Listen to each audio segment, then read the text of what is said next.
Hello, listeners. This is your host, Heidi Miranda. Today, we're going to be talking about a hot topic in special education. This topic comes up most often when working with autistic students. You may be asking yourself, what is it? Well, ladies and gentlemen, we are talking about Functional Behavior Assessment Intervention, otherwise known as FBA intervention and reinforcement. The reason it is considered a hot topic is because there are differing points of view and strong opinions on both sides of the argument. Some believe that it is unethical and can lead to loss of autonomy. Others believe that it is completely ethical and the best way to modify behavior in autistic children. For the purposes of this podcast, I'm going to tell you what FBA intervention consists of and what reinforcement means. From there, it is up to you to decide if it is an ethical practice or not. Functional behavior assessment consists of 7 steps. 1. Identify the target behavior. The target behavior is the unwanted behavior. This can be refusal to do homework, talking out of turn in class, or more serious behaviors such as violence or self-harm. Step 2. Collect data on the behavior. This includes finding out what happened prior to the behavior that could have triggered the unwanted behavior. For example, the teacher explained an assignment. Then, explaining the behavior operationally. For example, the child crumpled the paper and threw it across the classroom. Then, the consequence. For example, the teacher told the student not to do that, handed the assignment back to the student, and the other students laughed. This step also includes finding out background information about the student and the behavior. For example, how often does the behavior occur? What time of day? What do other professionals and parents notice about this behavior? Most importantly, what does the student tell you about the behavior? Step 3. Identify the function of the behavior.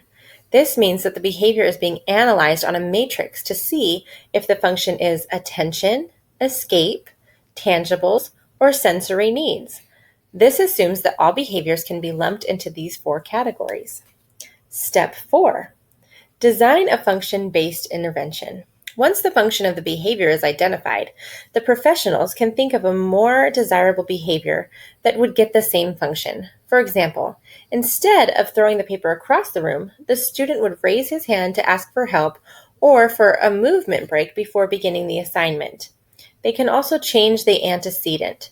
For example, the teacher can give the student an escape plan when assignments seem too overwhelming. This way, the student knows that if an assignment is too hard, they will have the support they need and will not need to throw the paper across the room. Step 5. Planning for validity. This means making sure that the interventions will be carried out consistently until the results are seen. Step 6. Implementation. This is when the intervention is being implemented and data is being collected again. Step 7. Evaluating. Data is analyzed to see if the intervention is successful. Successful means that the target behavior has been replaced with the wanted behavior. That brings us to our next portion of the topic, reinforcement. Reinforcement is considered any consequence that causes the behavior to reoccur. These can either be negative or positive. Negative reinforcement means that the behavior is supported by taking something away. That's the negative part. Positive reinforcement means the behavior is supported by giving something. This can include tangibles, attention, comfort, approval, or satisfaction. Punishment is the opposite of reinforcement. It is a consequence that causes the behavior to decrease. This can either be positive or negative as well. Giving something to the child to decrease the behavior would be positive punishment, while taking something away to decrease the behavior would be negative punishment. And that's all the time we have for today. Please tune in next time, and remember, you are your child's best advocate.